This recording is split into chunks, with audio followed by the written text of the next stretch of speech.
Seems like everything's good.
I care that the colony is in disarray. We didn't come to Arcadia to get bogged down in pointless warfare. We came to spread freedom and liberate resources for profit. But this pesky Earth Directorate agent is mucking things up. They're not alone in doing so. And they think they can just choose how things play out. They could stop us from stealing the Protectorate's brainwashing technology, which we need to improve our market share. What if this stranger aligned with the Order and that world computer of theirs? That could be the key to closing the rifts that threaten the colonies. So, you see why this menace must be wiped from the face of existence. Or, better yet, brought to our side through the power of capitalism. Now, let's get out there and buy our way to victory! I'm yearning and yearning for you. My heart and red and blue. Every last bit of my way, every last bit that I'm paid, every last bit that I save is intended for you.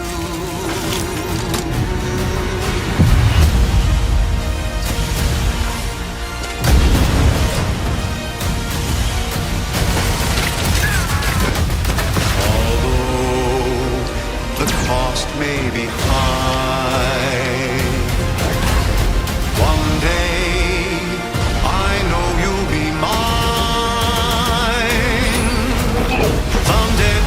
I'll own two. For now I'll take one that's brand new. 'Cause I'm yearning and burning for you. For you. An adventure made for capitalism by capitalism. Inflate our impressions and egos by staying tuned after the showcase.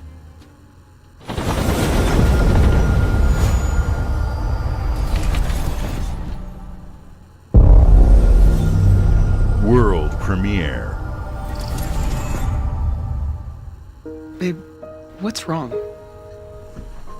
I'm sorry. I've just been so depressed lately. You know, it would fix everything. Humanzapron.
brains are barely sentient. Scientists have done studies, and their brains are like half the size of ours.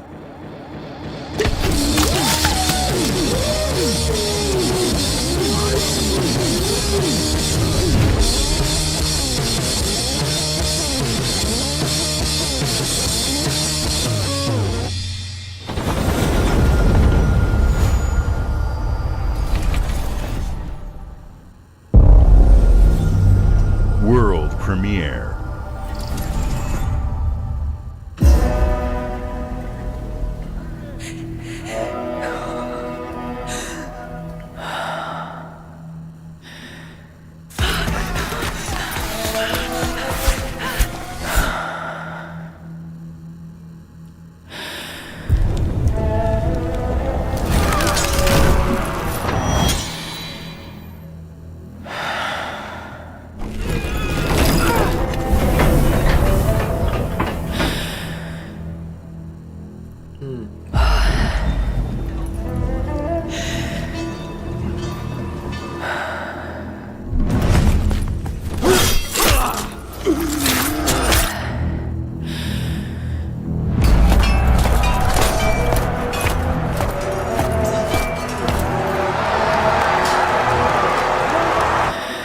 Spartan type game?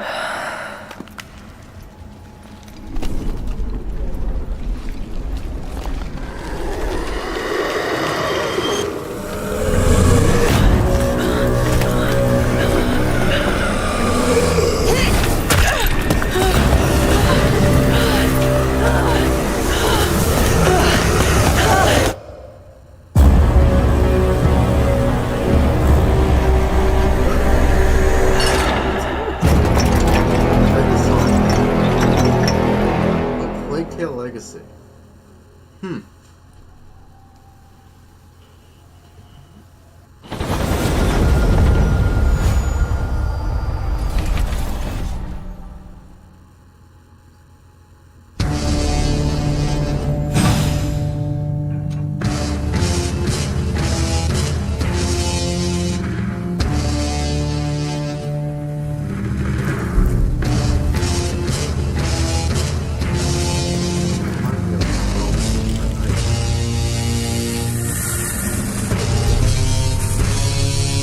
Oh, is that the Xbox handheld freaking console?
Yeah, it's a freaking Xbox handheld console. At Xbox, we strive to put the player first. And that's what you've seen from us over the years. We've led the industry with backward compatibility. We championed crossplay and cross-progression. We delivered Game Pass, first on console, then on PC, and with cloud gaming. So what's next? How can we give you even more freedom, more choice, more ways to play? Our next don't step have us pay is for to all my unify your games. gaming no matter where you buy or Like, play. literally, if So we we're don't building pay an for Xbox them experience online, designed then- for players, not locked to a single store or tied to one device. The Xbox Ally is an Xbox you can hold in your hands, Can happen. bringing They're together doing the Switch. power of Xbox and the freedom of Windows. Yeah, like apparently you can On play this Steam Xbox, games. you can play games across your entire library, including all the Windows PC game stores, from Xbox and Battle.net to Steam, GOG, and Ubisoft Connect. And the highly anticipated Hollow Knight Here's a Silksong question. will be Can we available run at Red Dead launch and Redemption in 2? Game Pass when the Ally releases later this year. In fact, every new game you see in today's show will be playable on the Xbox Ally. Okay. We have always wanted you to have the unique experience of Xbox on any screen. That's why we're investing in Xbox Play Anywhere. Whether you're playing on console, PC, smart TV, or any Windows handheld like the new Xbox Ally, the Xbox experience roams with you. Your library, progression, friends, and achievements. There are over 1,000 Xbox Play Anywhere games on Xbox today. And every new game you see in today's show, from our partners and our studios, is Xbox Play Anywhere. And because it's Xbox, you can always have access to Game Pass with a diverse lineup of games from the biggest franchises to critically acclaimed indie hits. This is the freedom we believe players should have. Any game, anywhere. And we are giving it our all every day to make this vision real. But it all comes back to the games. From Dead to Rights on the original Xbox to Armored Core 6, our relationship with Bandai Namco Entertainment has stood the test of time. We both believe in bringing amazing experiences to players around the world, and their next game does exactly that. From Rebel Wolves Studio, this is a story-rich action RPG steeped in dark fantasy that I can't wait for you to explore. Thank you, and enjoy the rest of the show.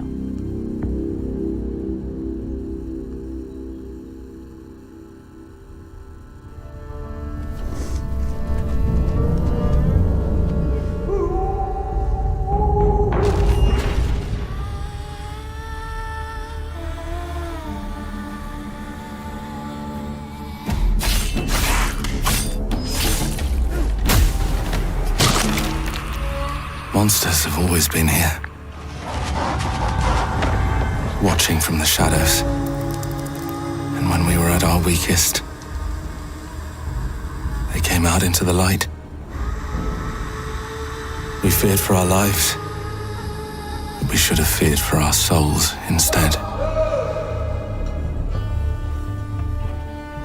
The vampires didn't come to kill us. No, they came to rule. Turn us into mindless, docile cattle. Not me, though. They tried to change me into one of them. But I became something else instead.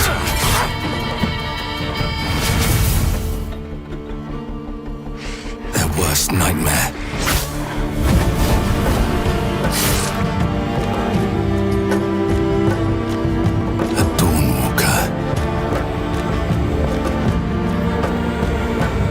Trapped between the two worlds, fighting to even the score, fighting to understand the evil behind it all. He is out there watching, seeping into you, growing.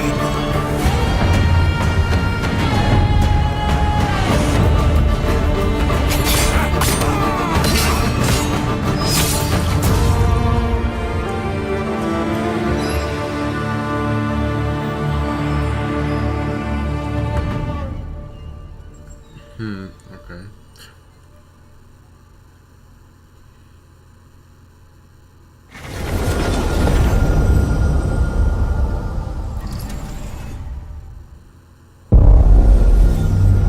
World premiere.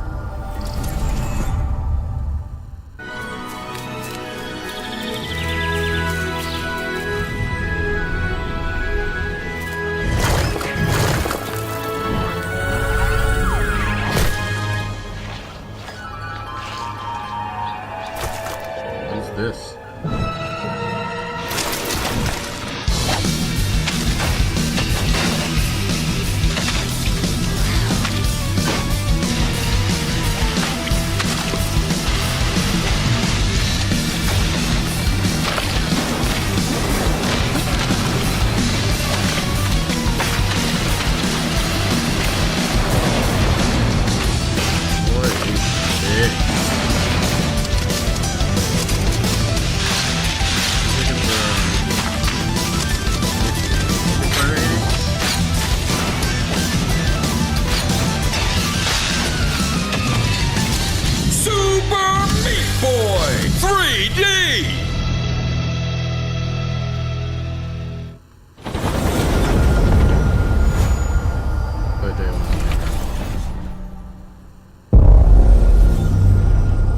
Chaos Game Studios present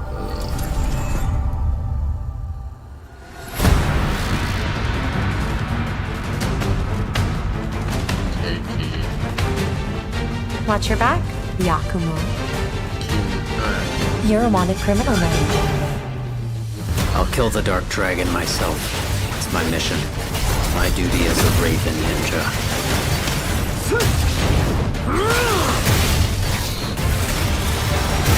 Breaking the Dark Dragon free has its consequences.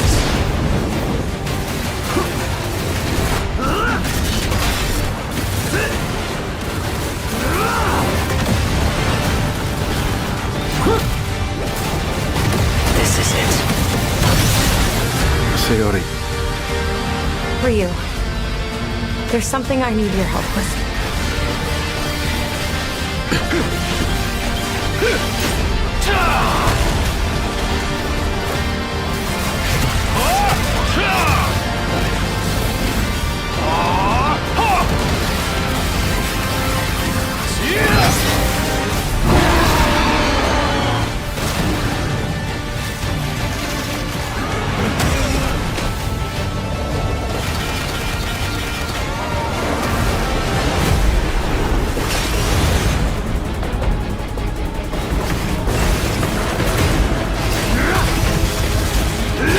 The Dark Dragon is mine.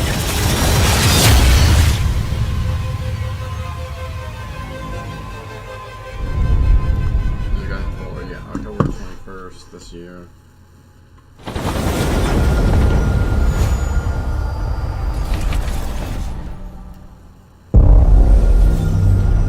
Bethesda presents.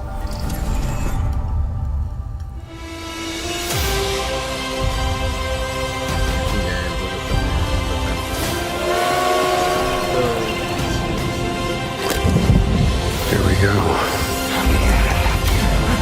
Good luck, Indy. What are you doing, Jones? Are you crazy?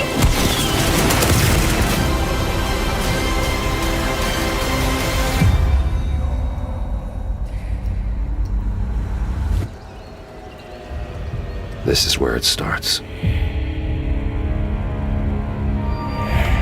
Beneath the streets of Rome. Enter the city of Antioch. Find the secret relic. Bring it back to the Holy See. Defend the secret. They worshipped the giants.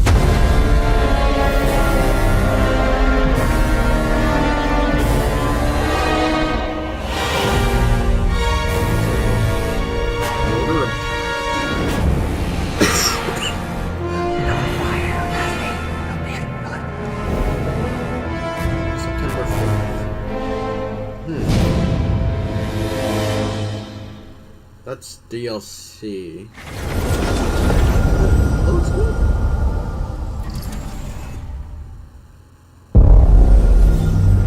World premiere.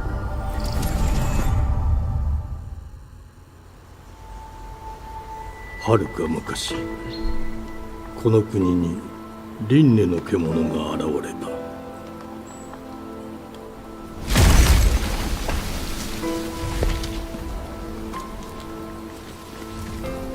輪廻の獣は汚れを吐き、あらゆる生物を蝕んだ。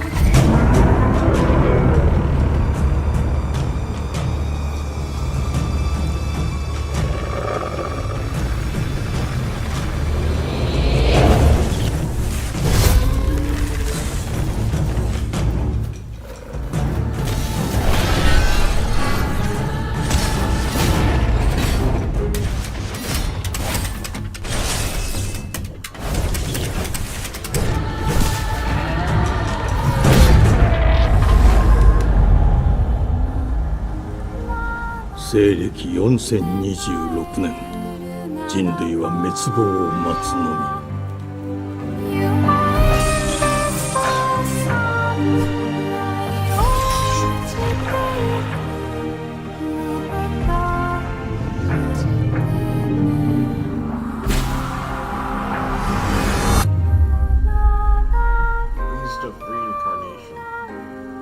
風事後エマ、お前こそが輪廻の獣を滅ぼす刃となる。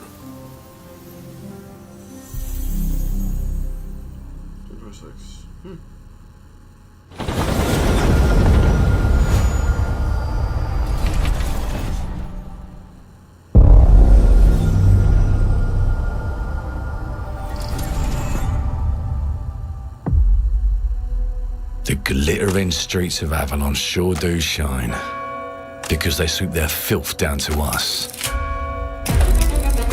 Get your paper in! Who's for a paper?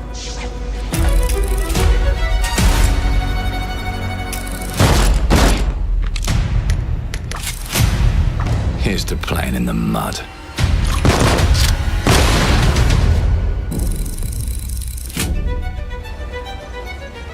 Life here ain't for the soft-hearted.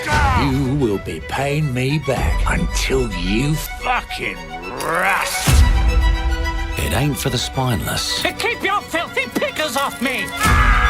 And it sure as shite ain't for the decent. That's a clean sweep for one and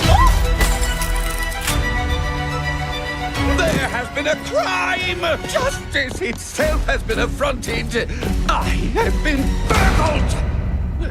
Lord Griswick. Burgled! Yes, I got that part. Do you know anyone who might wish you ill?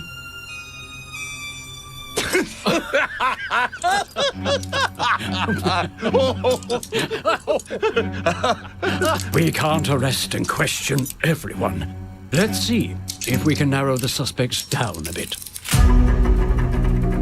They were, Trust your instincts, sir. tall, Yes, sir. built rather slim, well, muscular. Mm-hmm. Was very quick, agile. Go on. With a mustache. No, larger. I see. Quite fashionable. That's the fiend who robbed me. They got my good side this time. Breaking in is the easy part.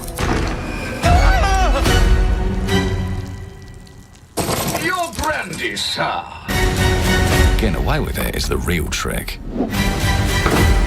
These candlesticks ain't gold. Worthless and dull, just like you. Nah, I have a customer. How can I help you? I'd rather talk to you, Errol. Sounds like I'll get a better deal. You talk to me first, and him never. Got it? Uncle's a bit touchy, ain't he, Errol? Touchy? I say I'm touchy! There. Anything else you'd care to say to Errol? Brains. If I hadn't seen it with my own eyes, I wouldn't have believed it. Round here, it's all sharp edges, empty pockets, and blood on the cobbles. Goodbye, Silas. No, no! I'll hurt you, you fucking meatsack! I'll leave you with a pissing bed of pieces! You'd either got a gang at your back, or a knife in it. We're family here. Family takes care of its own. Can't put a price on that, can you? Them's in charge. They don't keep order. They keep power. Take this thing into the crucible and melt it. They just want us beaten, broken, and too scared to fight back. I don't want to kill him! That's why it pays to be clever and well-armed.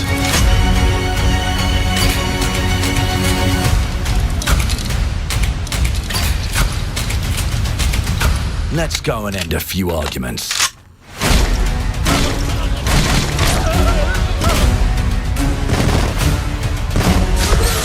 Don't get cocky. They've got a weapon far worse. Time.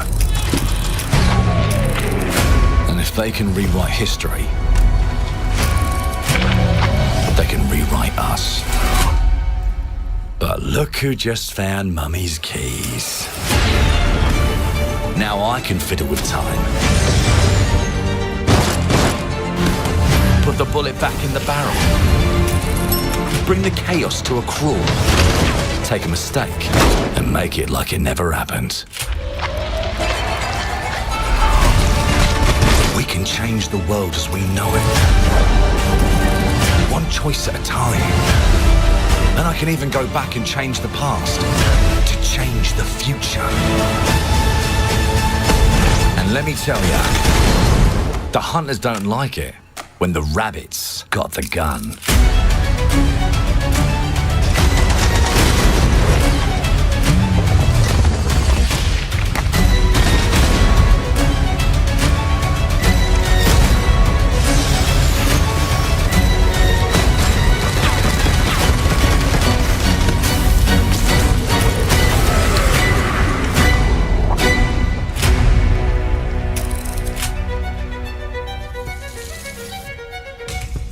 Now let me alone and piss off!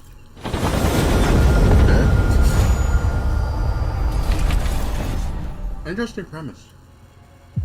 Our creative teams are dedicated to bringing players award-winning, record-breaking, critically acclaimed games. Call of Duty, Black Ops 6 from Activision, Doom, The Dark Ages from Bethesda, Diablo 4, Vessel of Hatred from Blizzard, and Avowed from Xbox Game Studios. All of our teams across Xbox First Party are shipping their most played games ever, and they're also delivering more content than ever before. From original single-player experiences to vast online worlds, our teams are empowered to build the games they've always dreamed of. We want our players to have the choice and flexibility of where and how they play the games our teams make. So of course, our games will be available day one in Game Pass, and every new game we make for both Xbox consoles and PC will be Xbox Play Anywhere. On behalf of our creative teams, thank you. These experiences don't stop when you put down the controller. As you've seen in recent years, more and more of our characters, stories, and worlds are expanding to brand new audiences through TV and film. A Minecraft movie and the Fallout TV series broke records and brought millions of players into the game. We have more projects in the works as gaming continues to influence film and television like never before. When it comes to growing new franchises, Obsidian is having a year like no other. From launching a blockbuster new game like Avowed to the upcoming release of The Outer Worlds 2 this October. Obsidian is always delivering great games, and they have a third game launching this year. You'll get to go deeper on it in our Direct, but until then, let's take a look.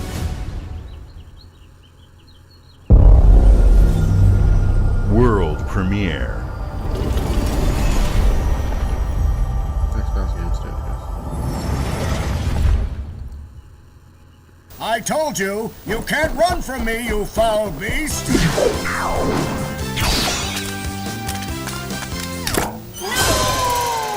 With new flexible legs, the Yoke Girth action figure can ride anything! Breaking news. There's been an explosion at Brook Hollow Park. Chaos descended on a ceremony commemorating the 2-year anniversary of when 4 teenagers were miniaturized against their will and left to fight for their survival in the backyard of a deranged scientist. Formerly evil company Ominent Practical Technologies was set to dedicate a statue of the 4 teenagers, fast food science robot Burgle, and Dr. Tully when an explosion erupted. Dr. Tully and the teenagers' current whereabouts are also unknown.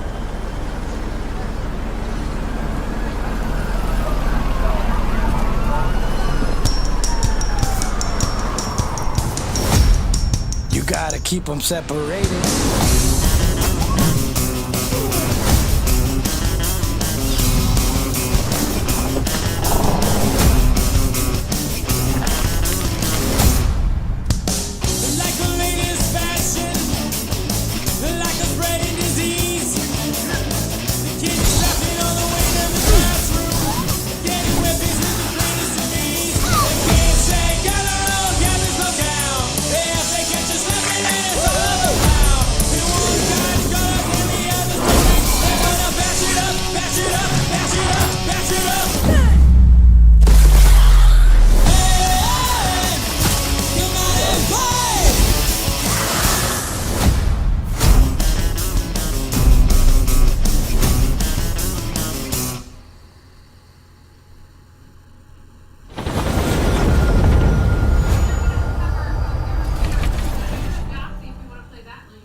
The predecessor, ND3500 That's fine so far. Accessing predecessor's travel log. Attempting data salvage.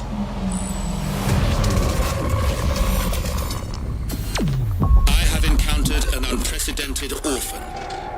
It was in a state of suppressed recomposition. The behavior pattern of the orphans populating the area is highly unusual.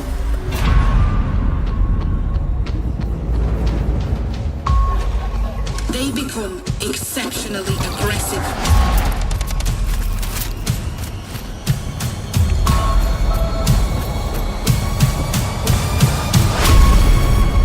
It is highly recommended to proceed with caution.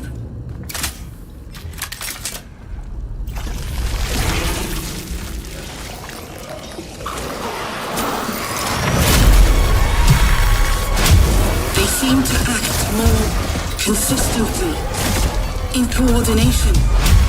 Destroying the nest is now a priority.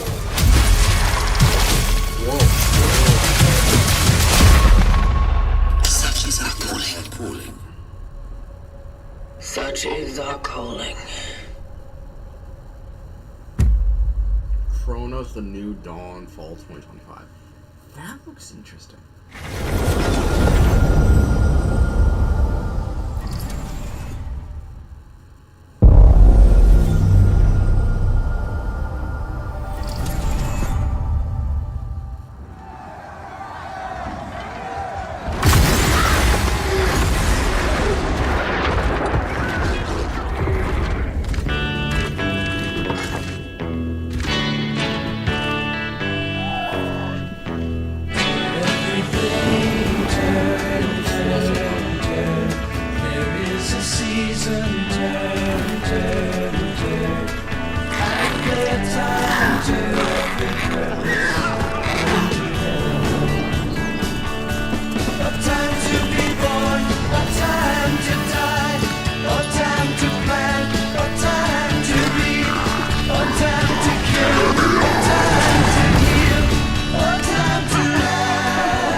Does anyone play it still? World premiere.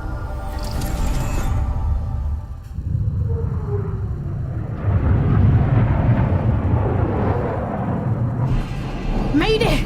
Mayday! Hope 1 to mission control, we're falling!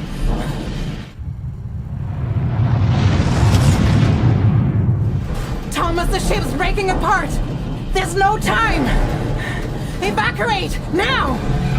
Thomas, come in! Ariane, you sacrificed everything for a new world, to save mankind. And I'll always love you for that.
Wherever you are, I'll find you.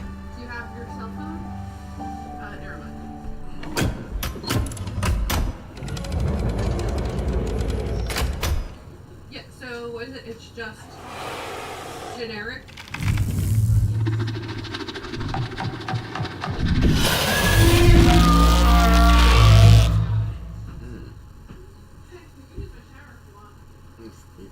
The European space. Absolutely.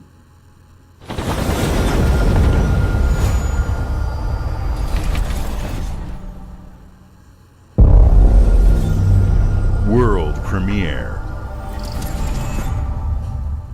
Welcome to England, Mr. David.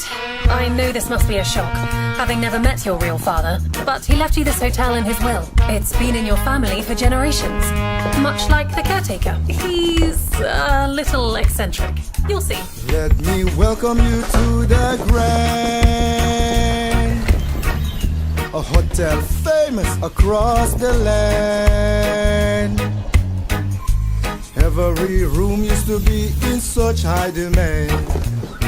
Your wish I'll command here at the Grand. Well, hello there. It looks like you're about to do some renovations. Would you like some help with that?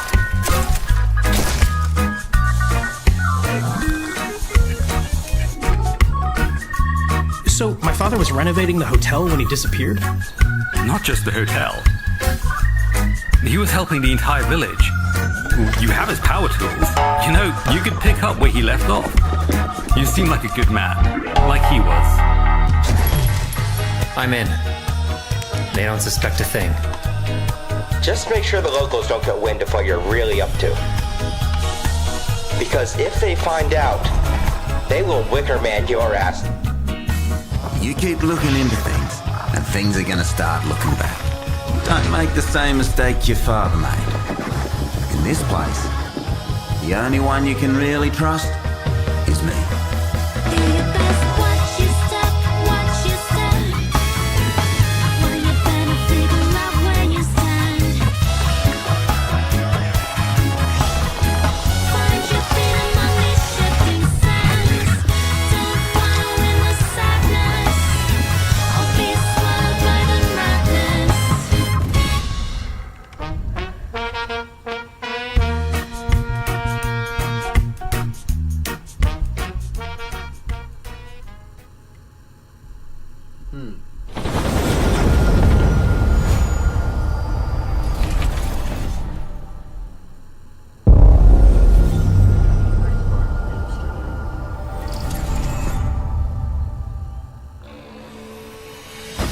There are as many gods in the world as there are stars in the heavens. And when we need their help, they send us a hero. Who would have guessed the defender of my homeland could be my daughter? She unlocked the heavenly spear, but is she worthy?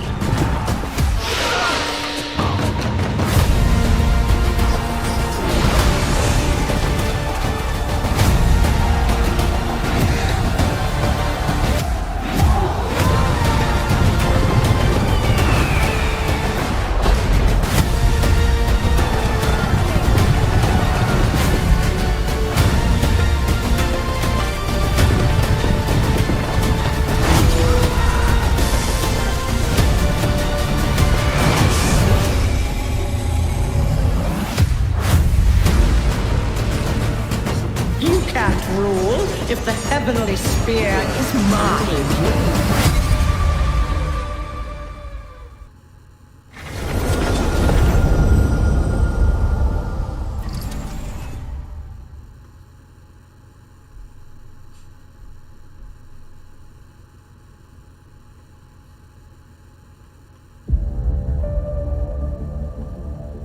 주권 국가의 자주적 결정을 누가 허락하는가? 만약 이 결정이 패권 국가의 특정 정치 집단의 이익을 저해한다면 당신의 특정 행동이 대중의 의사결정에 영향을 미칠 수 있으며 반대로 누군가는 당신의 의사결정에 영향을 주려 한다는 것을 인지할 때 자신만의 온전한 입장을 세울 수 있지 않을까. 당신의 입장은 온전한 본인의 판단인가? 그렇게 믿고 있거나 믿고 싶을 뿐.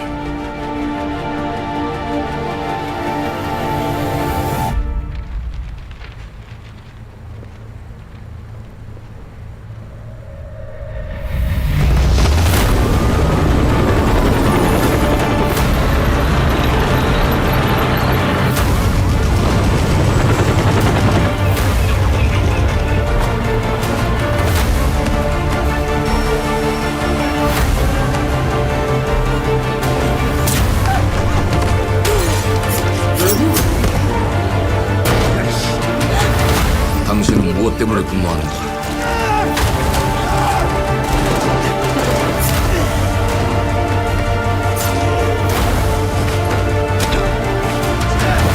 당신의 분노는 스스로 결정한 것인가?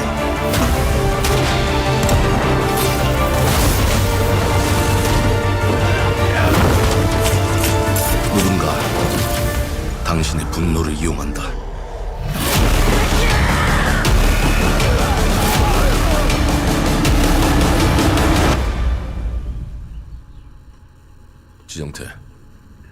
지정태!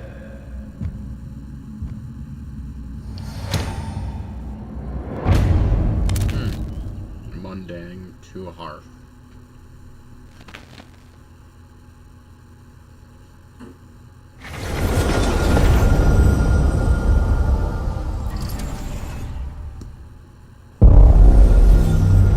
World premiere.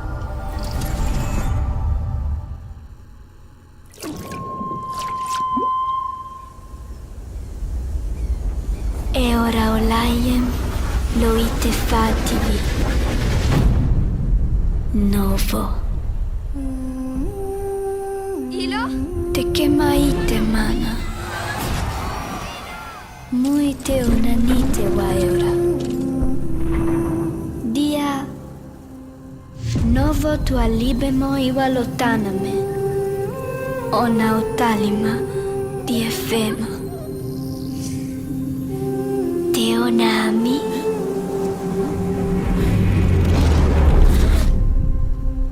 Toma tua calio, terali.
Well, hello there. Beautiful day to relax by the old fishing hole, wouldn't you say? When it comes to fishing, Appalachia is a land aswim with opportunity. Yes, you'll find fish of all flavors in every walk of waterway, from its mightiest of rivers to its humblest of ponds.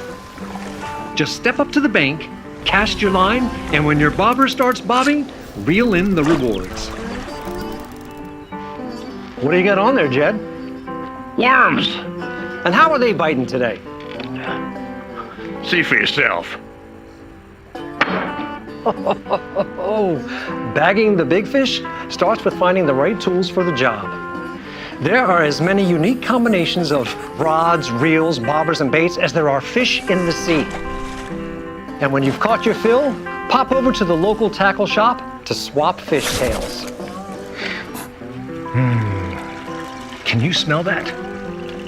No matter what troubles plague the future wastelands of Appalachia, you can always find comfort in cozy little joys like this. You just gotta know where to look. Vault Life is your ticket to easy living. Design and build your own little slice of paradise. A place to show off all the bits and bobs you collect in your travels.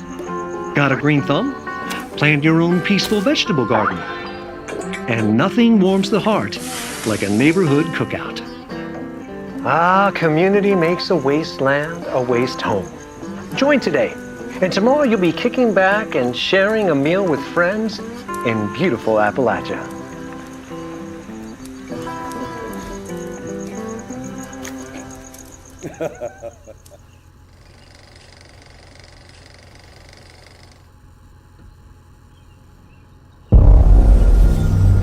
World premiere.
World premiere.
Hey, what's up everyone? It's Tony Hawk Pro Skater. I just want to say thanks to everyone for all the love and support we've seen since we announced Tony Hawk's Pro Skater 3 and 4 a few months ago.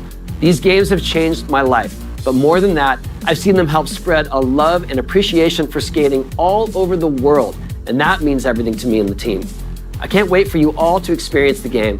It's been rebuilt with so much care and attention to detail, with some brand new parks, new music, new skaters, and more. And you can enjoy it all with your friends with up to 8 players in multiplayer.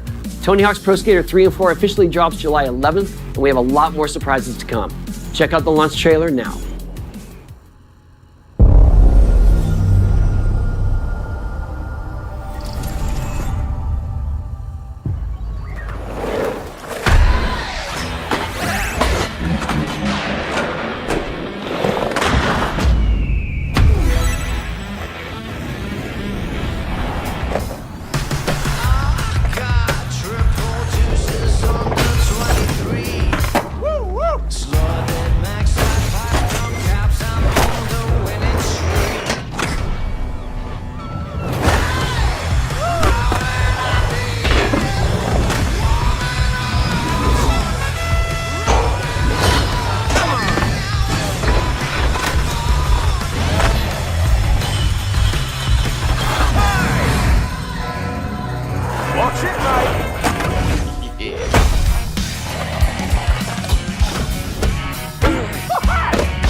That's a month.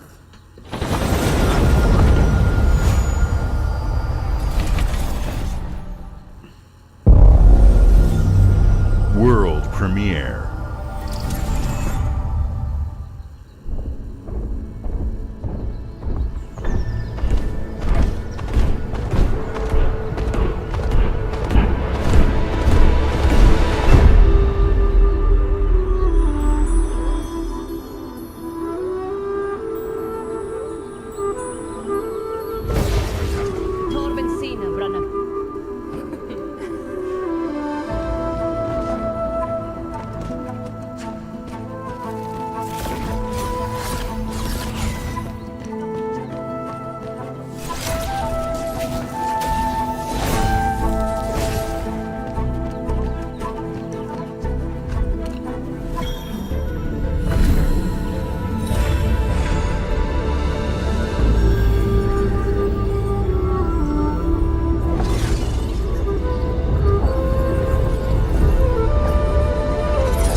Oh, Gears of War! Let's go! Yeah, it's very groundbreaking. It's Gears of War Ultimate Edition.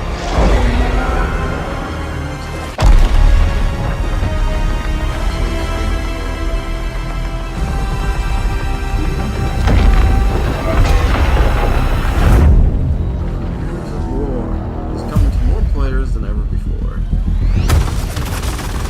Look who decided to show up.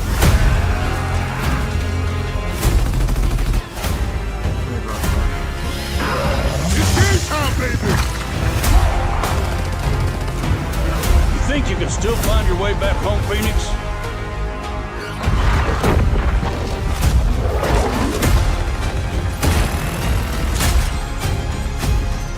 Looks like they upgraded. How's your baby? Let's do this.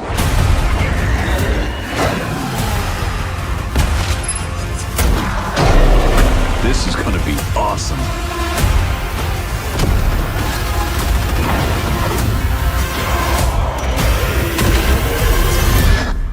Form up!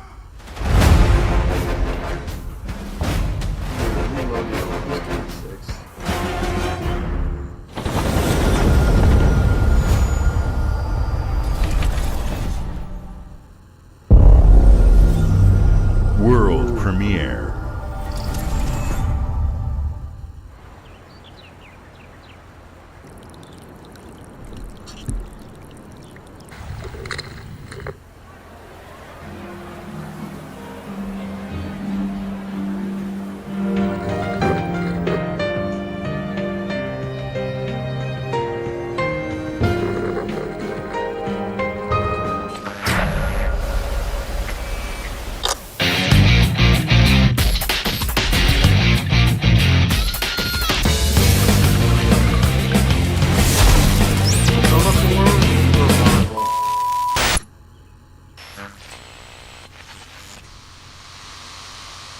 Not real.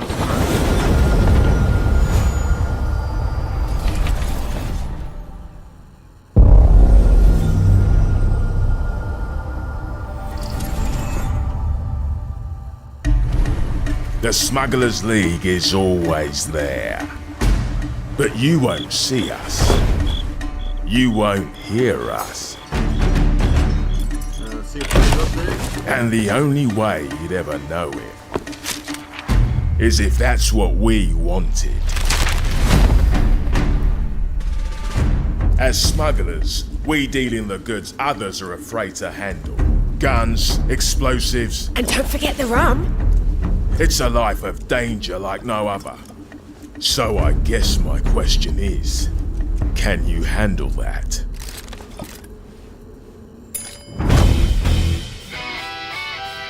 Getting your hands on gold is one thing, but you should know that this is what we're really after.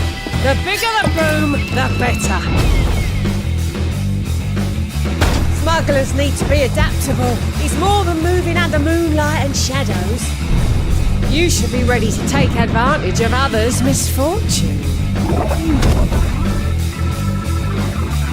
Stealing, of course, is always an option. Just do whatever it takes to get the job done. You are pirates, after all. Welcome, my friends, to the Smugglers League.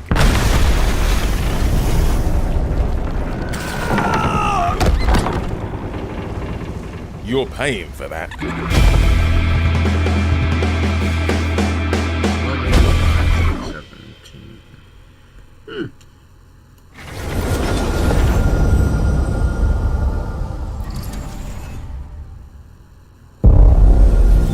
World premiere. Is that J.K. Simmons? Hope you're not in a hurry because northbound is backed up all the way to 18th Street. And the southbound ain't looking much better. This is ridiculous. Please, come on. Are you one of them? You're here, but it's right. Oh, this is the Invincible game! Let's go! Let's go! Let's go! Holy crap. Had enough yet? No, Dad, not even close. Oh. This is interesting. It's not just dominant.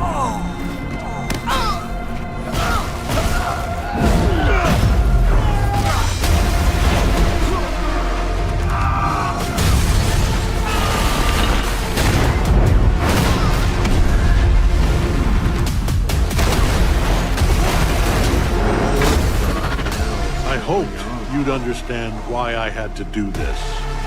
accept our rule or die.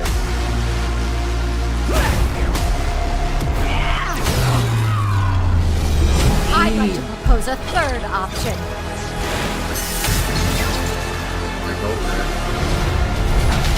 I'm not your son anymore! I'm the guy who's going to throw you off this planet for good. I'm invincible. I trusted you! Wait, this is a fighting game? Oh, you're invincible. Ready to bleed? This is over.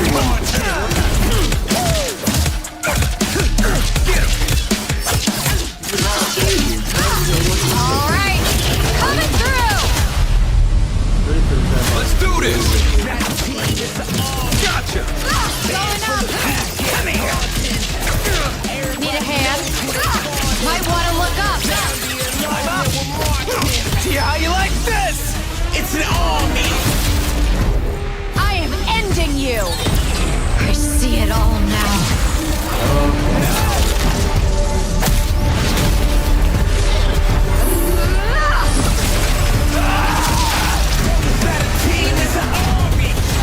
Invincible first is 2026.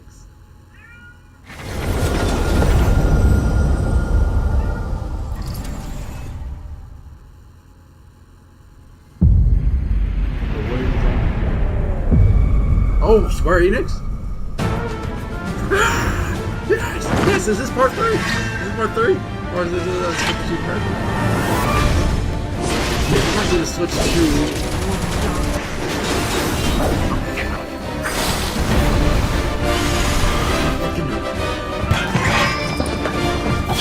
Please tell me this is part 3. Okay, yeah, I figured. But man. Also coming to Xbox. I'm here to even the odds. Any objections?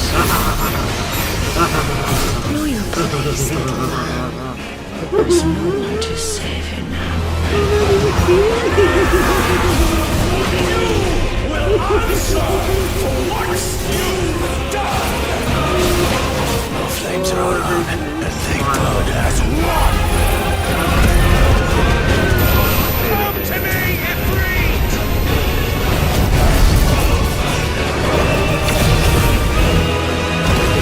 Played it already.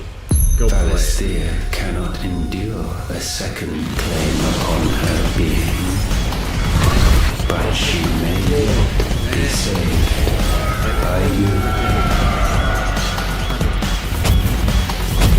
Available today on Xbox. Jesus. Oh, that brought a smile to my face. But, Jesus. World premiere. Xbox Game Studios.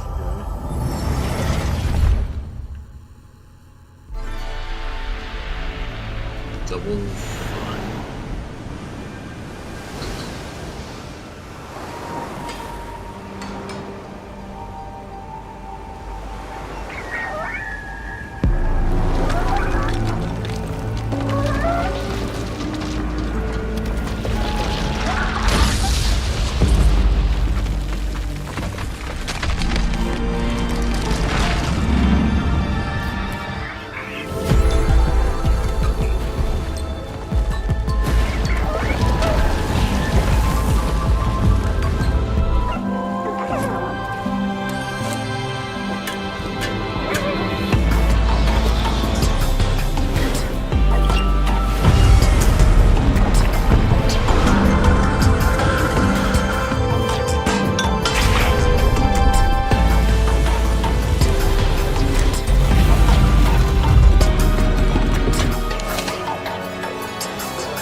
Games like Psychonauts 2 showed how Double Fine excels at creating unique and innovative experiences, and Keeper is no exception. Looking ahead, next year marks 25 years of Xbox.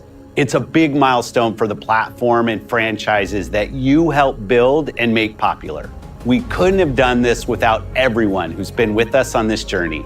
As we think about bringing a new generation of players to these iconic franchises, I'm excited to share that players will get to celebrate 25 years of Xbox with a new Fable, the next Forza, Gears of War E-Day, and the return of a classic that's been with us since the beginning. Today, you've seen an incredible range of games from creators across the globe. Creators like inXile, reaching for new heights with Clockwork Revolution. Sluggerfly, making Team Meat's modern classic platformer into 3D. Square Enix, bringing more of the critically acclaimed Final Fantasy franchise to our players. And Team Ninja, returning to the beloved series they debuted on Xbox.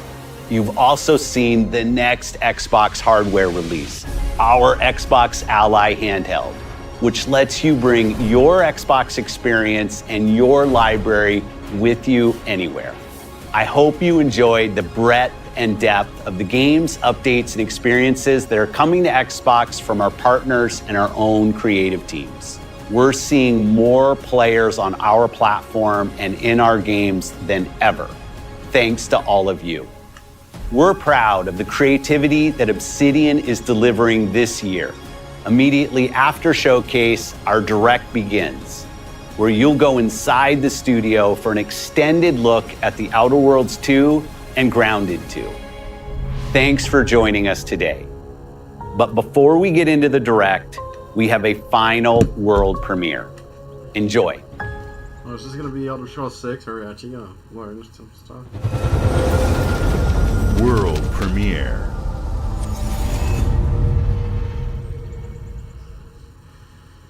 Okay. Alright, so...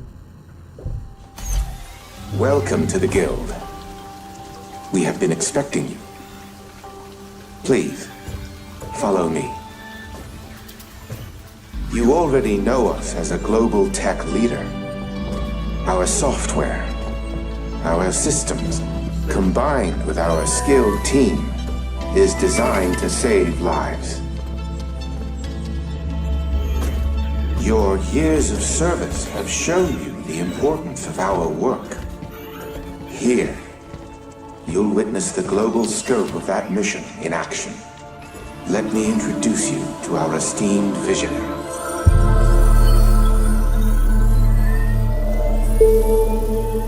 For too long, we have been bound by outdated systems, accepting limitations instead of redefining them. The Guild is safeguarding tomorrow, now. We are pioneering the future of protection worldwide. Our advancements are designed to elevate everyday life, reshaping the future of technology on a global scale. I'm Emma Kagan, CEO of the Guild.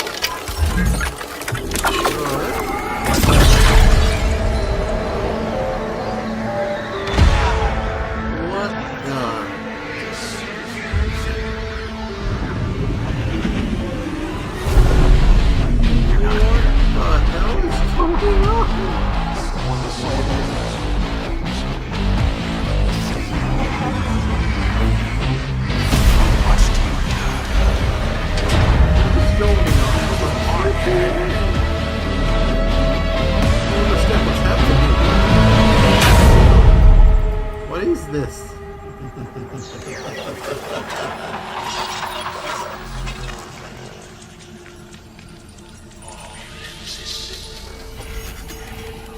What am I seeing?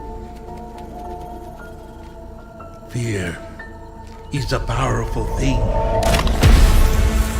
David Mason. Wait, what? Wait, God? Menendez. Raul Menendez? David Mason?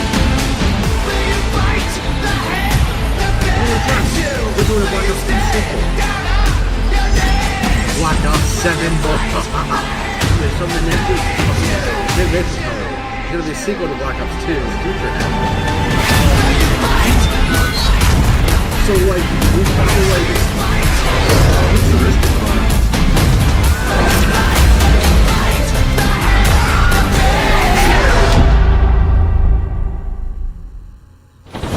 Holy crap, Black Ops 7. So Raul Menendez is coming back. David Mason is coming back. So this is the Outer Worlds 2 director.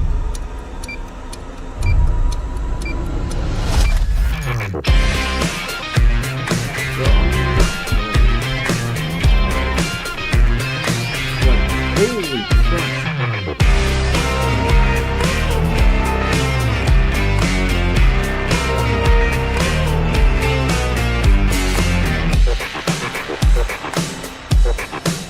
Welcome to Obsidian Entertainment. We here at the studio have joked around that this has been the year of Obsidian, with Avowed releasing early this year and now ending the year with 2 more games. And what better way to cap this incredible year for us than by doing what our studio does best, sequels.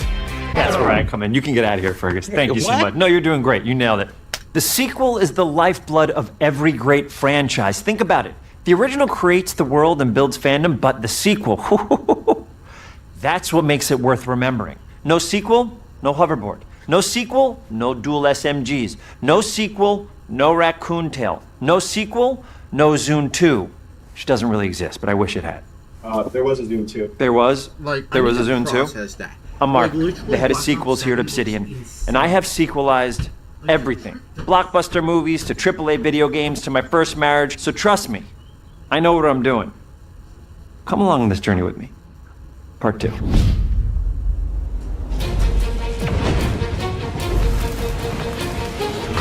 Let the killing commence.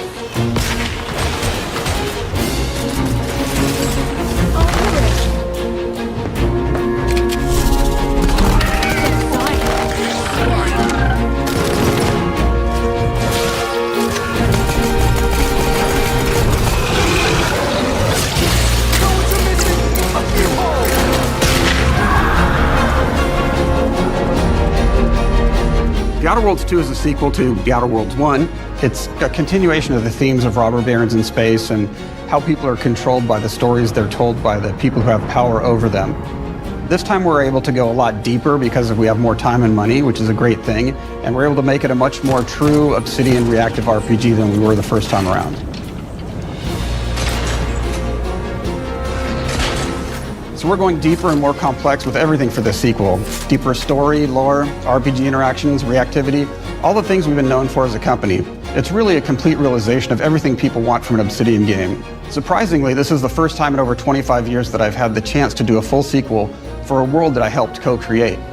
It's really just a fantastic opportunity to explore and expand the universe in interesting ways, and to go even further with the themes of how people are affected by living in a dystopian corporate reality. You can shoot your way through it, you can talk your way through it, you can sneak your way through it. And so no matter what kind of play style that you like, this is just an awesome franchise and an awesome game to jump into, even if it's your first one. The first Outer Worlds was a great base to start from, as it has all the elements of a great Obsidian RPG. Interesting characters, deep worlds, important choices. In the Outer Worlds 2, not only did we want to double down on those elements, but we wanted to give players even more of it. We've also put a lot of investment into skills and traits that impact things like combat, conversations, and areas that we call RPG interactions, which are the part of the world where players can use their specific skills, perks, and backgrounds to solve problems in unique ways in our new, bigger worlds.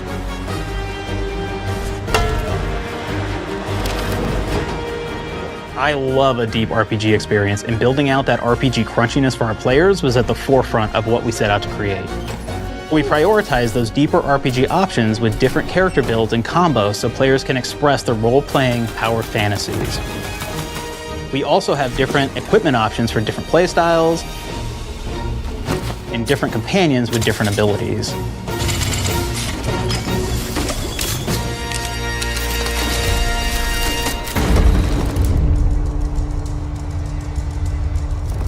In the first Outer Worlds, you start off as the Stranger, which was basically a blank slate to build on top of with various attribute points that would begin to define your personal experience in the game. You can make any kind of character you want, but we've given you a role. That role is an Earth Directorate agent. You can think of them as kind of like space cowboys or space sky marshals. They're the good guys that go into places and kind of fix everything that's wrong. You're gonna be one of those. But we don't tell you why you joined the Earth Directorate. There could have been a lot of different reasons, right? It could have been because you're an actual lawbringer and you want to go in there and spread law throughout the galaxy. It could be that you're a roustabout and you just had nothing better to do. After you pick your background, one of the really important choices you have next is choosing your traits. While we had attributes in the first Outer Worlds, we've leaned into traits for the Outer Worlds too, which are these big changes to your character depending on which ones you pick. So it could be something like Brilliant, where you can tag extra skills and you start getting extra skill points.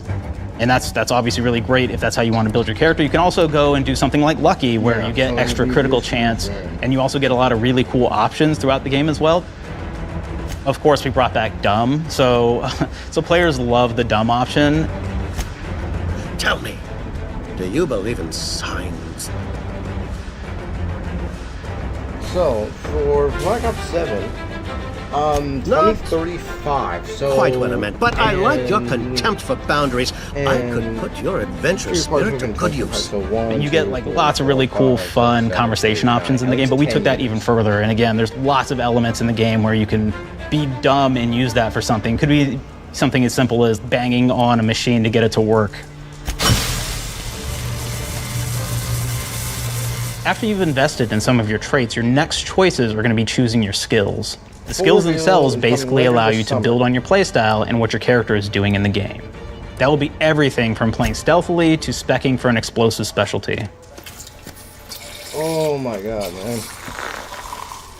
Please, yeah. Throughout your entire journey, your character continues to change with the different choices you make. In the Outer Worlds 1, actually had more skills than we have, so we condensed them down to really the core and essence of what we really wanted there. But we made each point that you put into a skill much more impactful. So instead of getting small percentage changes, we actually did much larger changes per point that you put into each skill. And again, all these things, because of how they're checked inside the world itself, can matter quite a bit. You know, just even having one additional skill point in something can open up a lot more options in the world itself. If anybody's played Fallout New Vegas, they'll be very familiar with like the perk system. We basically borrowed that, but went even grander. We actually have more perks than Fallout New Vegas did. But here's the cool thing, right? We check and use perks for literally everything, right? So you can do everything from, hey, I want to make a stealthy build that steals stuff and is really good at that. Okay, great. Well, you can take maybe the pickpocketing perk. So that's not available to everybody, but if you select that, now you can actually go around and steal things out of people's pockets.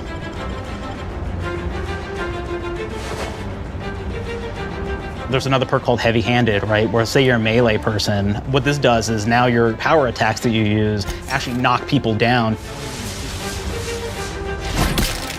Oh man, I really like the serial killer perk. As you start killing people, they will drop hearts. And you can take those hearts, and essentially you're taking these trophies, you could say, and it's actually giving you a permanent health bonus every time you do it. We have this perk called Assassin. Now, this is an early game perk that you can take, which every time you stealth attack an enemy, you're actually going to get a movement bonus for a certain amount of time.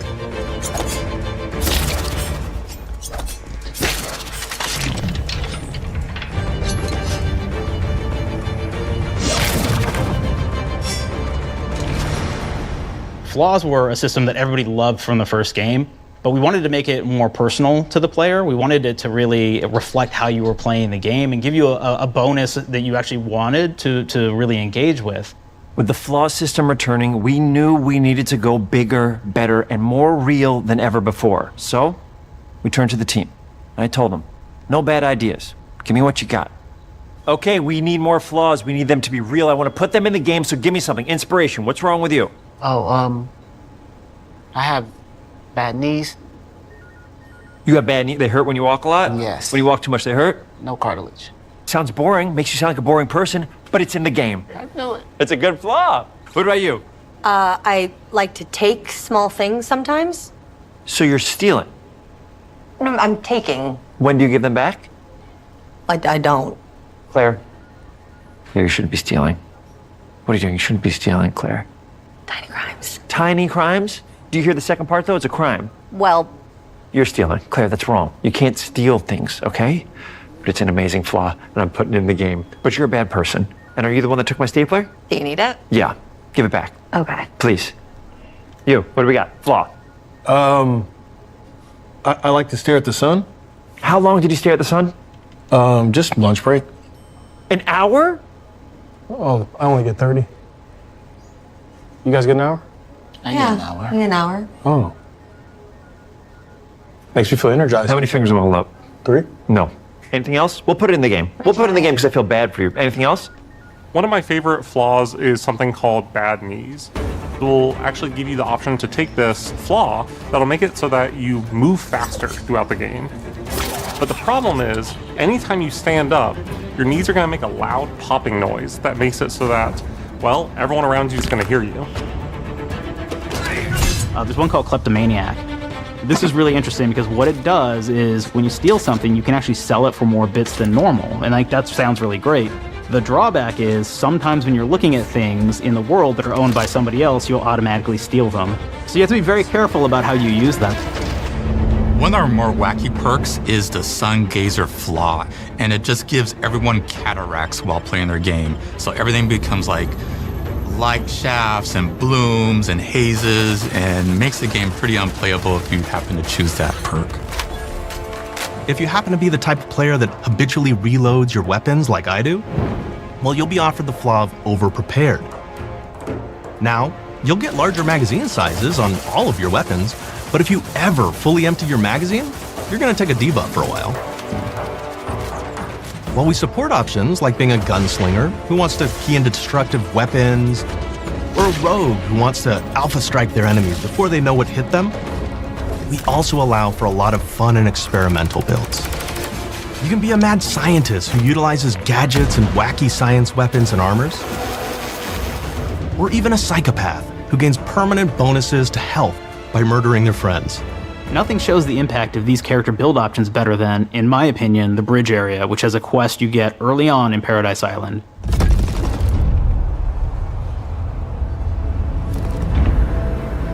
Not only do you kind of encounter this very early, and it's a very core one to the story, but it really expresses our philosophy of allowing the player to solve problems in a bunch of ways.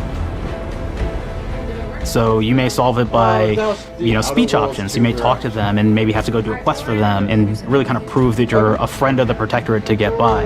I may have need of your help, stranger, if you are ready to seize an opportunity to show fealty to the Protectorate. You could go guns blazing and you could just take everyone out inside the POI, lower the bridge itself, and kind of get across.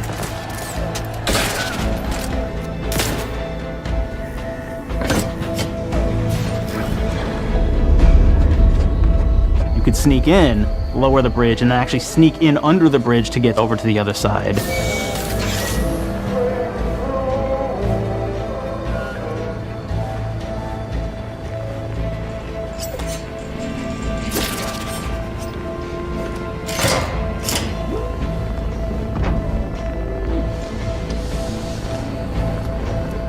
You can bypass the bridge entirely if you found like certain gadgets, like the shield gadget that protects you from poison gas as you go across, or the double jump boots, which kind of allow you to jump across the chasm and get across that way.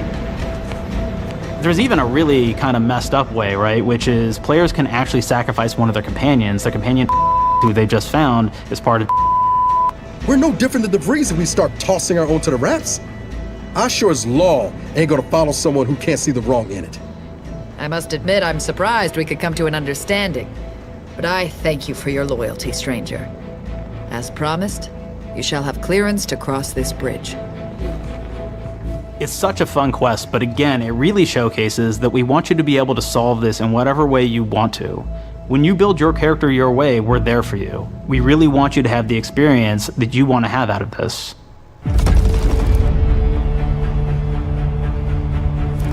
From the very beginning of our discussions about the Outer Worlds, we really knew we wanted every game to take place in a different colony. This lets us expand on all aspects of the universe. Every colony can be its own thing with its own flavor, and we can center them around anything we want. Any ideas or setting we're interested in. Arcadia is an isolated colony with abundant resources, and it's run by an authoritarian faction called the Protectorate. Their dictatorship is thematically based around the question of how much freedom people will give up for security and luxury. For Protectorate subjects, unfortunately, that answer is everything. The Protectorate is also incredibly wealthy because it was founded by the inventor of the skip drives, which are the outer world's faster-than-light engines. But those skip drives are starting to cause rifts in space-time, which are cutting off all the other colonies on Earth from being able to trade with each other. The Order of the Ascendant is an offshoot of the Order of Scientific Inquiry from the original game, and like them are a science-based religion with the same goal of solving the universal equation, which will allow them to predict and alter the future to the benefit of all mankind. They used to be part of the Protectorate, but they split off to focus on solving the equation for the good of everyone, not as a way to simply control the masses. The player's been sent to Arcadia as an Earth Directorate agent to find out how the skip drives are causing the rifts and what can be done to stop them. Each of the factions have their own solutions to the rift problem and their own goals. The Protectorate wants to close them to protect their legacy as the inventor of the drives and their wealth. The Order wants to close them not only for the good of everyone, but also because they're complicating the math they're using to solve the universal equation. And Antes just wants to be able to open and close them at will to control all the trade routes between the colonies. In addition to expanding the themes and lore of the Outer Worlds, we're also expanding the humor, so each faction has its own flavor of absurdity. Antes Choice is a merger between Anti-Cleo and Spacer's Choice from the original game, and there are corporate representatives in the Outer Worlds too. They've invaded Arcadia to liberate their resources for all of humanity, at a profit, of course. One of my favorite things from Fallout New Vegas is the radio system. It was just iconic for me, and I wanted to make sure that the Outer Worlds 2 had that. So we actually built out 3 different radio stations, one for each of the major factions. You also have a ton of music. Each station might have, like, I think 20 tracks of unique music that we've made for it. It's a lot of stuff. But the really cool part about this entire thing is that we actually put a lot of reactivity into the radio. So it will respond to the things that are going on around the world that you've been interacting with. So if you go into a location, let's say you solve a problem for the Protectorate folks, if you listen to the Protectorate radio station, they're going to be cheering you on as a hero. Wonderful news, everyone. The Zeranium gas leaks at the Automech repair facility, strongly believed to be caused by Antes Choice malefactors, have been corrected. Some hotshot for hire just managed to fix the electrum leak in their repair facility. Now, I'm not saying we caused it in the first place, but we sure like the idea of all those broken auto mechanicals and all the excessive gasping and choking involved. The factions and companions are great examples of how we're going deeper and more complex this time around. They're integrated into the game's storyline much more than we did on the first Outer Worlds, and like with everything else in the game, they have a lot more reactivity. There are 6 companions in the Outer Worlds too. As usual, each has their own quest lines, but this time they are also connected to a different faction and have character arcs that the player can affect through their choices. Your first companion is Niles. He's another Earth Directorate agent like you, and he's looking for your help to decide whether he wants to become an even better agent or to turn his back on the Earth Directorate completely. There's also a somewhat cute Automech support drone that is basically Niles' helper. Her name is Val. Marisol's part of the Order of the Ascendant, and she's an aging but still deadly assassin. That's right, she's a deadly mathematician who may or may not have some unfinished business to attend to with the player's help. There's also a cultist named Azza, who is part of a sub-faction that worships the rifts, and in her case, violence in general. You can choose to either turn her away from overt violence or support her chaotic and dangerous tendencies. Now, at one time, Antes Choice had a program to graft soldiers with animal parts to make them more formidable. Unfortunately, it didn't quite work, and most of them are now dead. There's a combat medic who survived, however, named Inez, and she wants the player to help her fix her graft, among other things. Finally, there's Tristan. He's a Protectorate arbiter who is judge, jury, and executioner all rolled into one heavily armored package. It is your choice to either help him judge wrongdoers or show him what true justice looks like. We definitely have reactivity in the game based on how you've been treating your companions. I won't reveal the end of the game, but let's say if you have not been treating them well, you will find out at the end of the game what that means. Companions are a very, very important part of merchandising, because that's the real beauty of the sequel. We're talking merch, baby. It is the lifeblood. It is what fuels us. Do you want to see some of my ideas? Hop, hop. Check this out. Gen Alpha loves body pillows, especially ones that look like human beings for some reason, right?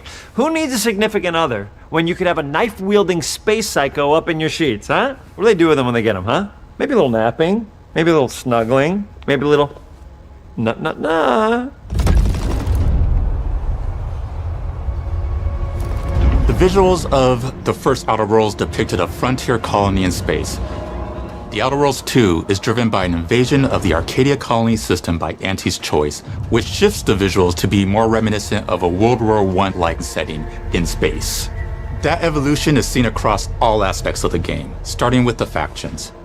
How do you militarize everything, including extreme capitalists or math-crazed scientists? In a World War I setting, war comes with propaganda. The Sovereign uses it to maintain control, Anti's Choice uses it to help their bottom line. The Order just wants to show how it exists within the grand plan. We want players to feel like Arcadia is a living, breathing place scarred by a long-standing war. Fairfield, one of the first towns you encounter, was once under Protectorate control, but has recently been taken over by Anti's Choice. They don't just occupy the town, they rebrand it with their signature style, repainting buildings, posting guards, and adding propaganda-based holograms featuring Anti and the Moon Man. Showing the towns evolving after the invasion helps us push immersion for our players. One of our priorities in visually realizing the world of the Outer Worlds 2 was making sure everything is clear and recognizable from the player standpoint. We want to make sure each faction has a particular look and design. So when the player is running across these vast, different environments and landscapes, they're recognizing the motifs and visuals of who they're talking to, what they're going to be talking about, and how that progresses throughout the story. The first Outer Worlds was really about player interfacing with corporations. And while we have that in the Outer Worlds 2, we really want to express not just the corporations, but how the player interacts with other facets of the world, like government entities or religious structures. And then we elaborate on those. With larger environments, we wanted to encourage exploration by improving player mobility across the board. Now you can run, slide, double jump, mantle and parkour your way through all of the nooks and crannies of these worlds. It really allows the player to just explore and have fun finding really cool stuff.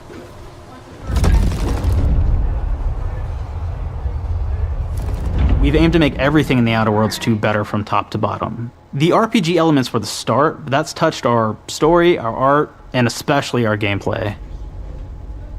A good sequel is true to the original. That's first and foremost, right? Like, we all want to add in a bunch of things as you're making a sequel, right? We want to make it bigger and better in every way. That's what we were trying to do here. And I thought, we did not need this consultant. We've made enough sequels. We understand how to do this. And I will say, I don't think it's been entirely successful. I am very proud of the combat improvements we have made in the Outer Worlds 2, thanks to my patented combat system. You may be thinking to yourself, it can't be that good? Shush, what are you even talking about? You haven't seen it yet. Watch this. Put a helmet on, because I'm about to blow all of your minds with my COMBAT system, combat system. My name is Mark, I'm the head of sequels. Shall we begin? You're thinking, what's C for? C, capitalize the fact that the people loved the first game. We're gonna take those people, we're gonna make them buy the sequel, giving out pounds, pounds, pounds. Quick ones, ha, ha, not you, Dev. Here we go. What comes after C? O, optimize for player satisfaction. I am terrified of online gamers, okay? I wanna make them happy, so let's, okay? All right, mobilize the players so they're ready for that sweet pre-order. Clap with me. Sweet. If you don't have rhythm, Brandon, just say it. Sweet pre-order. Everybody has a different rhythm, and it's blowing mine, and here we go. B, burglarize. What is this? It's basically just finding new ways to loot dead bodies. You know what I mean? Right, Otis?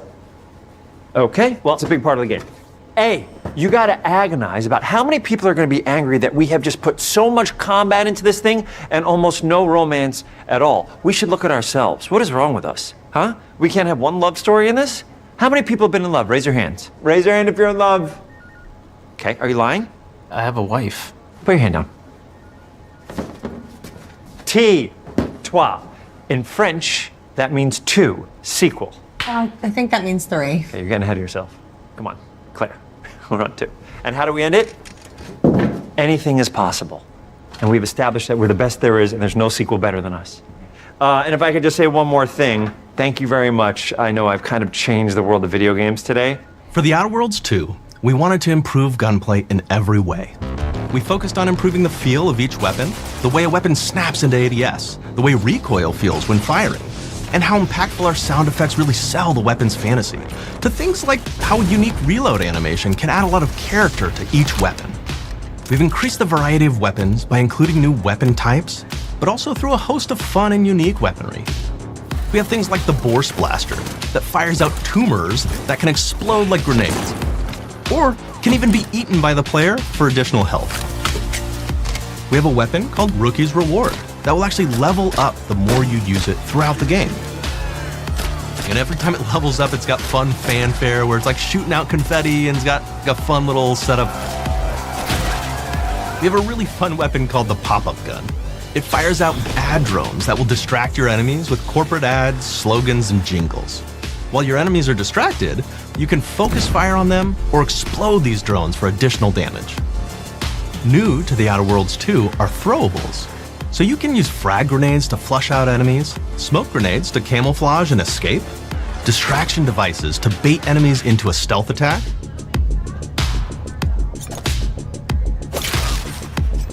and even science grenades that will levitate enemies, allowing you to fire upon them while they float helplessly.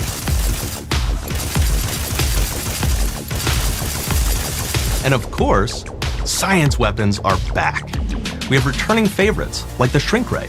This time it's been upgraded so you can shrink your enemy down to the size of a sprat and run over them, exploding them into bits.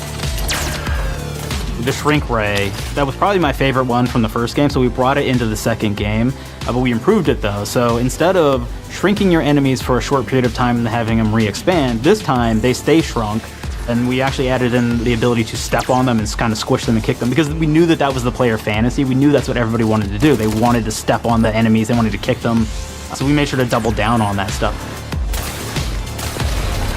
In addition to things like our returning favorites, we also have some really fun and unique new science weapons. One of them is called the Armageddon. This one's really cool because it actually shoots out these masses that are like these little arms that will stick to people or cover or all kinds of different things, and they will continue to just hit them until they get destroyed. And we have another one that's just super cool called the Spectrum Dance Saber. This is a melee weapon that actually lets you attack to a musical beat. And if you continue to do that, you'll actually get additional bonuses each hit you do. One of my personal favorite weapons is called the Big Bang. It's just a big freaking gun that uses material harvested from rifts to shoot out a giant ball of energy, vaporizing everything in its path. Now, ammo's extremely rare for this weapon, but you can use it in just the right situation to devastating effects. Like another great one is Gary. If you wear Gary, he will lash out at your opponents as you're walking through combat. So we even have science armors, and we've really kind of shown off what we thought was really great for the player from a science perspective. We're all about letting people play the game their way. There are some players who prefer to be immersed in a first-person view, taking in all of the details. But there are others who really prefer to take the world in from a third-person perspective. Why not allow both? Well, now you can swap between the two, letting you enjoy the experience in whatever way you like. One of the things I really like about having the third-person mode is being able to see all of the fun and unique armors and armor combinations and weapons that you can equip your player with. All of the actions that you could do in first person, so you're double jumping around, you get to see your character in that way, and you get to take in the world and see things in a different light.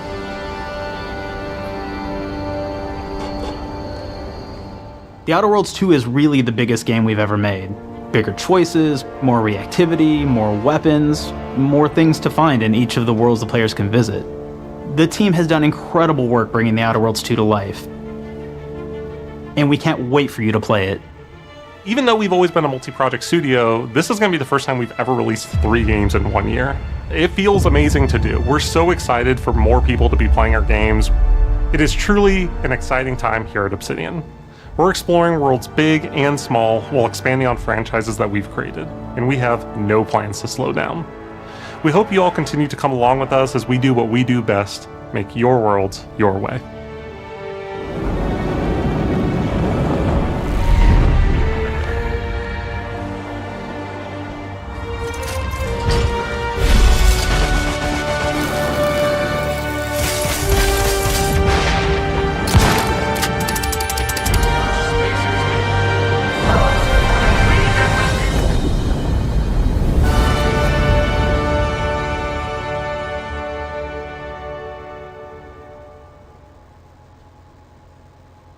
With the Outer Worlds 2, we're all about the best place to play, which is also the promise of Xbox. You could play the Outer Worlds 2 on this Xbox, but it may be hard to play it when you're staring at all these beautiful holes. Let's cut that. You could play the Outer Worlds 2 on this Xbox. Oh yeah, now that's Microsoft. Or you could take a phone call on this Xbox, then play the Outer Worlds 2 right after. Excuse me, I'm getting a call. Hello? What am I doing? I'm playing the Outer Worlds. Hello? Yeah, this is Mark. I didn't know I had jury duty today. You could play the Outer Worlds 2 on this Xbox, but it takes 2 people to lug around safely. We're gonna go up to my apartment, okay? And this is an Xbox you actually wear that also plays the Outer Worlds 2. What do you think, Claire? This is amazing. Are you playing? I think so. Fantastic. So now this is actually not an Xbox, so you cannot play the Outer Worlds 2 on it. Can't play anything on this. I guess Bread. You ever play Bread where you take it out of one slot, put it in the other? I don't have friends. If you pre-order the premium edition now, you'll get early access, which is like a prequel to the sequel, or is launch the sequel to the pre-order, or like, why are any of us alive at any time? It doesn't matter. Either way, my job here is done. It's time for the Grounded 2 portion of the Direct, which is sort of like the sequel to the Outer Worlds 2 portion of the Direct, which I absolutely just hit a home run with. You know, it's really nice to see my influence go on to other games. Take it away, team.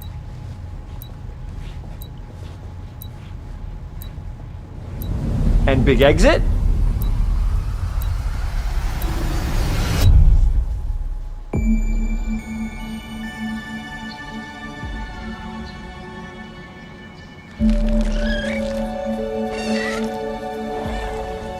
We're so proud of Grounded. What started as a small passion project to make a quirky game where you're shrunk down to the size of an ant, trying to survive in a backyard, grew into something way bigger than we ever imagined. Over 25 million of you jumped in, explored, built, crafted, and fought off giant bugs together. Y'all helped make the entire experience very special to us. The team's been cooking up a ton for Grounded 2, and we're so excited to talk about it. I had to grease some palms to steal a bit of time from the Direct to give you a deeper look. There were so many possibilities and ideas that didn't make it into the first game, so with the sequel, we have the chance to dream bigger. To achieve those dreams, we partnered with the amazing folks at Eidos Montreal. Together, we're taking Grounded from the backyard to an even larger world, the Brook Hollow Community Park. When we started working on Grounded 2, we knew that we wanted to make a bigger world. Fortunately for us, Eidos Montreal became our main partner on developing Grounded 2. They have a lot of similarities to the sorts of things that are important to us at Obsidian. They tend to make very narratively strong games. They make games with really deep characters and great character progression. They make games with great gameplay. Everyone at Eidos Montreal is thrilled and honored to be working with Obsidian Entertainment. Our two studios share a lot of DNA. The same things that are important to Obsidian Entertainment are important to us. Choice and consequences, player communities, and doing justice to great IPs and great franchises. The fact that we're the first partners that they're working with to make a sequel to their franchise feels like we're an important part of their history. The events of Grounded 2 take place 2 years after the first game. The same 4 teenagers are returning. So there's Max, Hoops, Willow, and Pete. They're a couple years older, which means they've gone through a bit more high school, a bit more mature. It's 1992. The world's a little bit different, but we're still in that fun, nostalgic era of the early 1990s. In Grounded 2, we're moving the action out of the backyard and into the Brook Hollow Community Park. Not only is it bigger, it allows us to tell a lot more stories and expand the world of Grounded by exploring what the community of Brook Hollow has been up to and what they've been through. The park overall is about 3 times the size of the backyard, and our initial starting area is actually the same size as the entire backyard from the first Grounded. The reason we wanted to move into a park wasn't just to create a bigger world, but was to give us the opportunity to explore the community of Brook Hollow and what secrets have they been hiding. What we love and what we're excited about in terms of the park is the opportunity to create environments and landmarks that are mundane at normal size, but are colossal wonders when you're the size of an ant. Everything from a giant trash can to a community picnic table or a snack bar. All of these areas come to life in a brand new way. Part of the fun in Grounded 2 is that the park was evacuated really quickly right before our teens were shrunk. And that means that the park has been sort of turned upside down and is in a topsy-turvy state. And that leads to really fun environmental storytelling, but it also leads into the creation of amazing biomes for our characters to explore. One of my favorite examples of this is the ice cream cart. In all of the commotion, the ice cream vendor's cart has been knocked over and its contents have spilled out into the ground. And what this means for our young adventurers is that they'll be able to explore this frozen cave of interesting challenges and colorful Lovecraftian horror.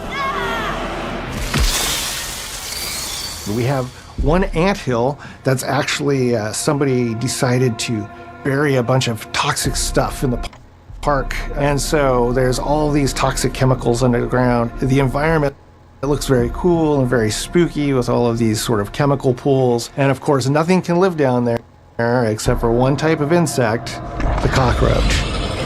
The cockroach. We are oftentimes reinventing environments, and in future updates, you're going to see a ton of new stuff. You do a lot of fighting against insects of all shapes and sizes. We didn't just want it to look better, we also knew we wanted to add a new layer of strategy. The changes that we've made aren't limited to tuning animations or adjusting attack or defense numbers or making characters or insects move faster or slower. But we did all that too, but there's also an entire sort of rock, paper, scissors strategy involving light attacks, heavy attacks, and blocking. We've also added dashing as a new way to both get out of danger quickly or jump in for a quick attack. And almost all the insects in the game will have these abilities now too. Sort of like a chess match, but one that's super frenetic, looks super cool, and is ultimately just a ton of fun.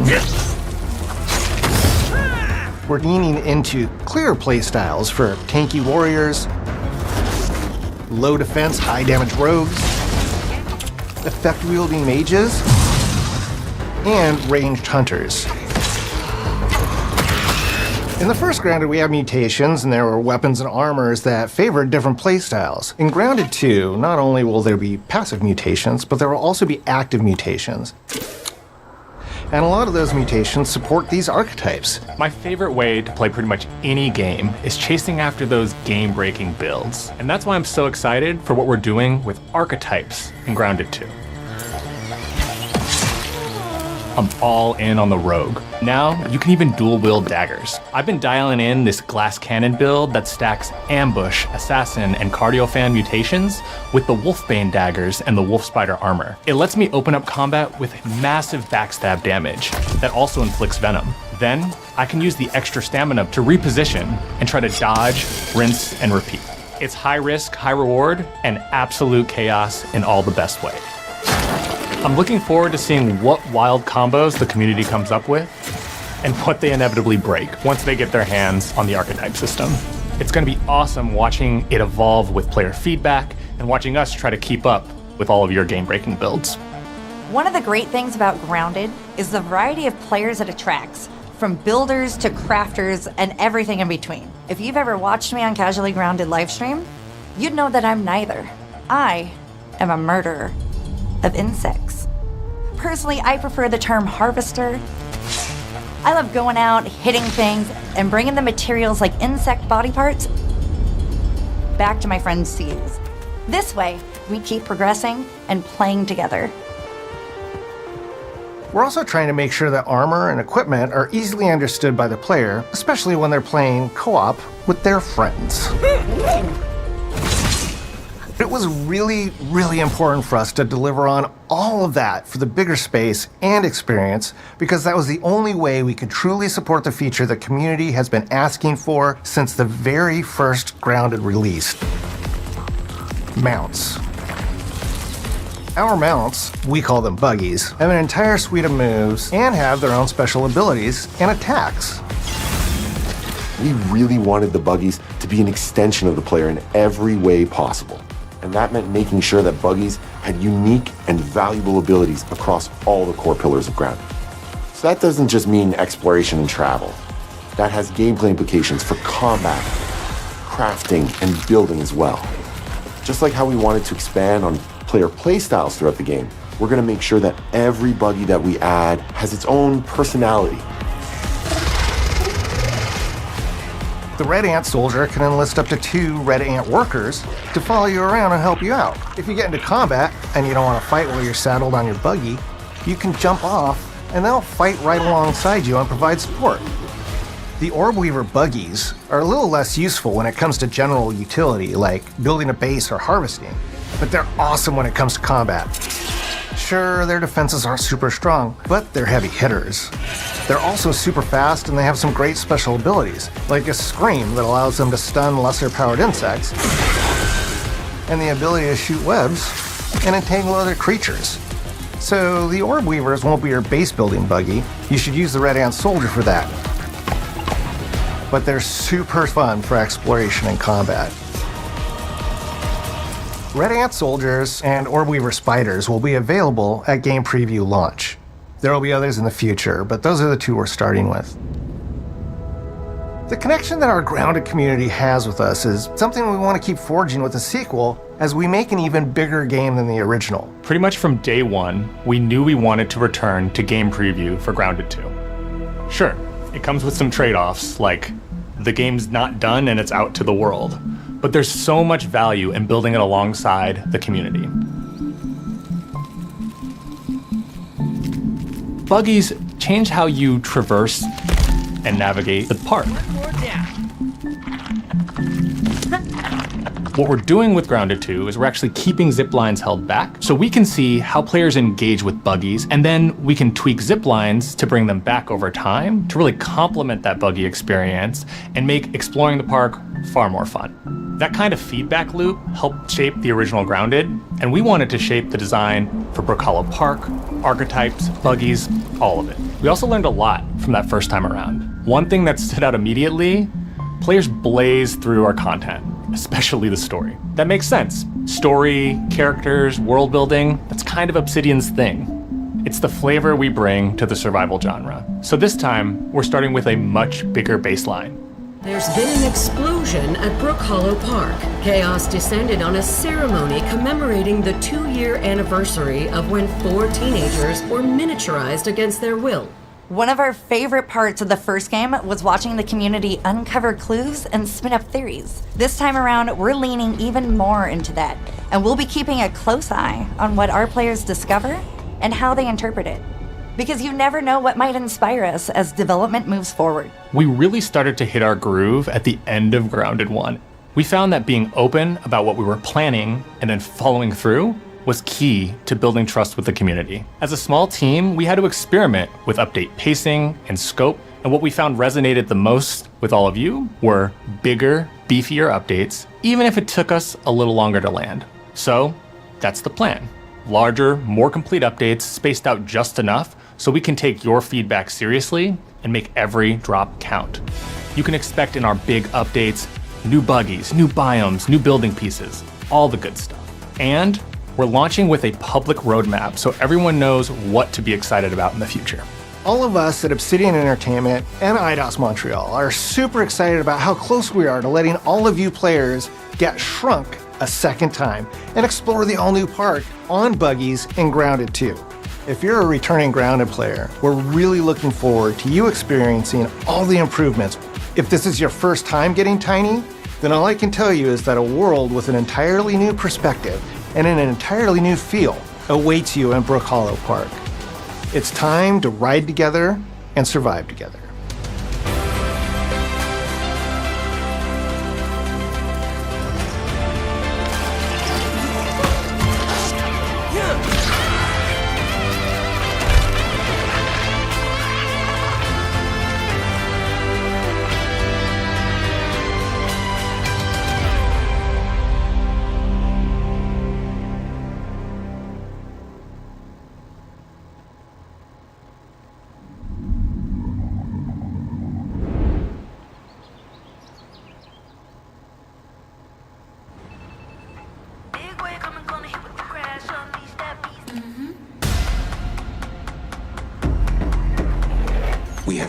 protecting you.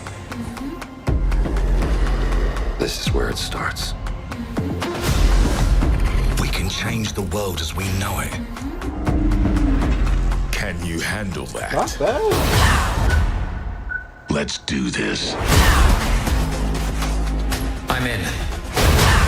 I'm here to even the odds. Any objections? Here's to playing in the mud. And when we need their help, they send us a hero. Here we go. Please, follow me.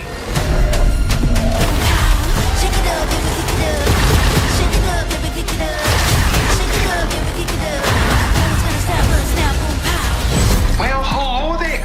It looks like you're about to do some renovations. Keep your filthy pickers off me! You think I care? This is gonna be awesome.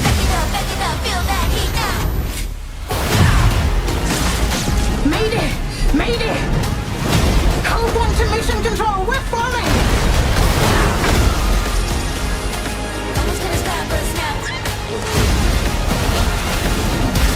Had enough yet?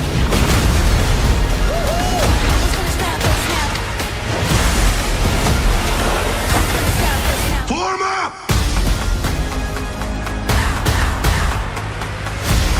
It's game time, baby!